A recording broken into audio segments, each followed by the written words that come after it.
hearing and auditory perception is incredible. This ear tour will serve to give you a greater understanding of the anatomy and physiology of the outer, middle, and inner ear. First, we have the auricle, which is also known as the pinna. It localizes and improves sensitivity to high-frequency sounds.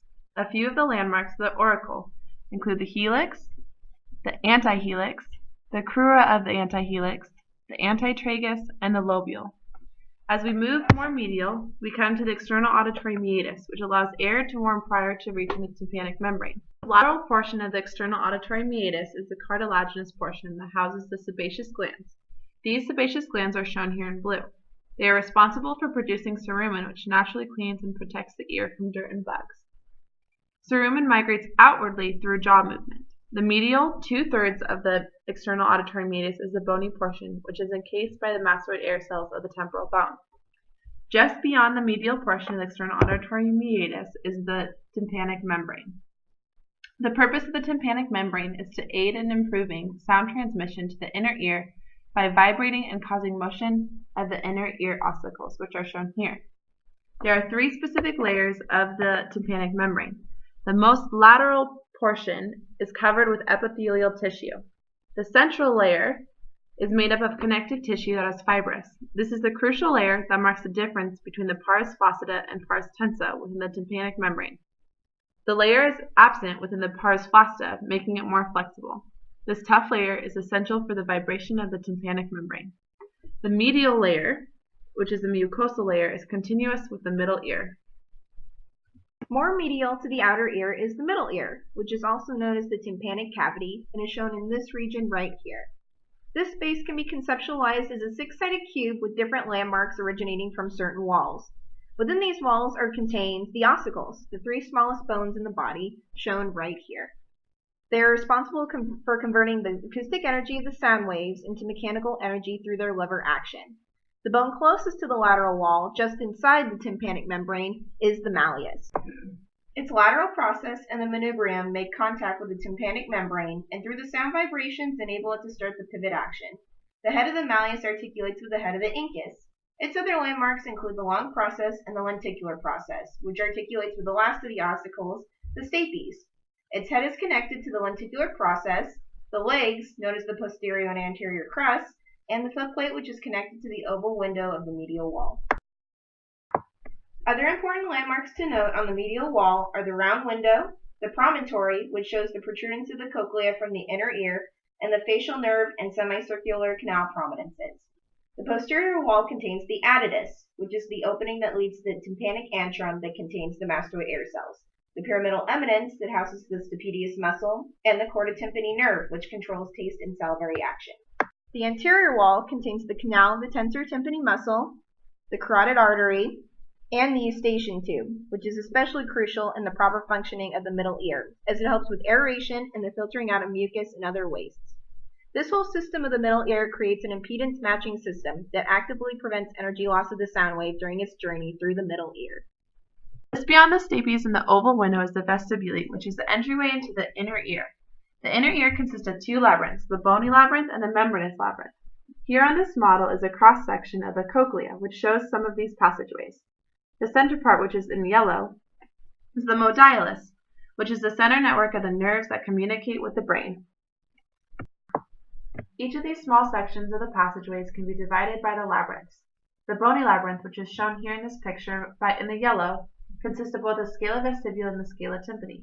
Perilymph is the fluid that fills the bony labyrinth of the cochlea.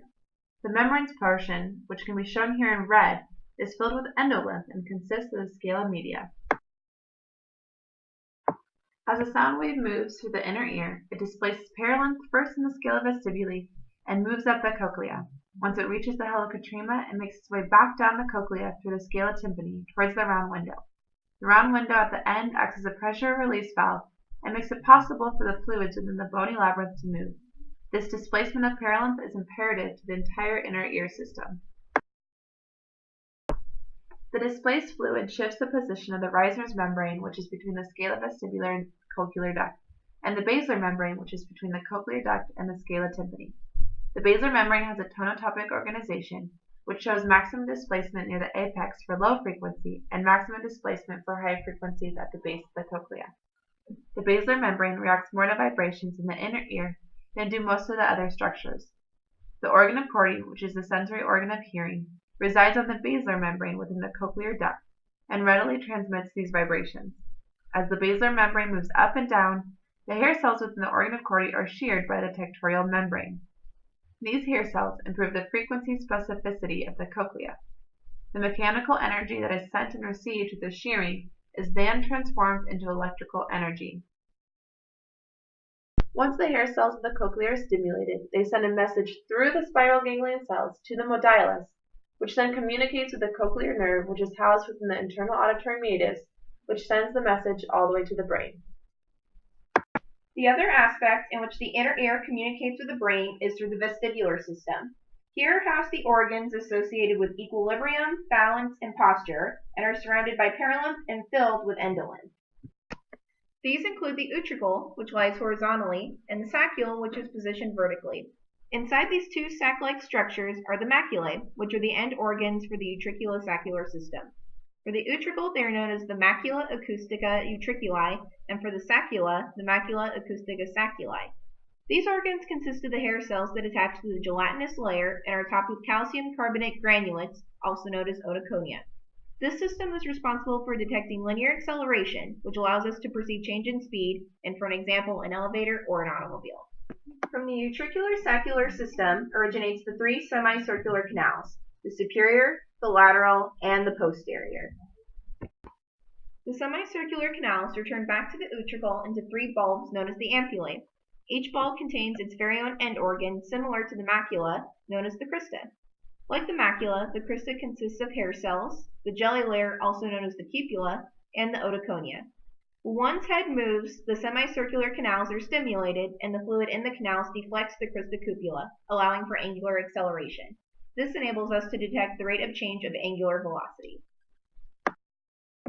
Whenever the vestibular system is compromised, vertigo arises as a common result. People often experience a spinning sensation and may become unaware of where they are in space. A side effect associated with vertigo is nystagmus, which is a rapid rocking movement of the eyes and is a true indicator of vertigo and not just dizziness or lightheadedness.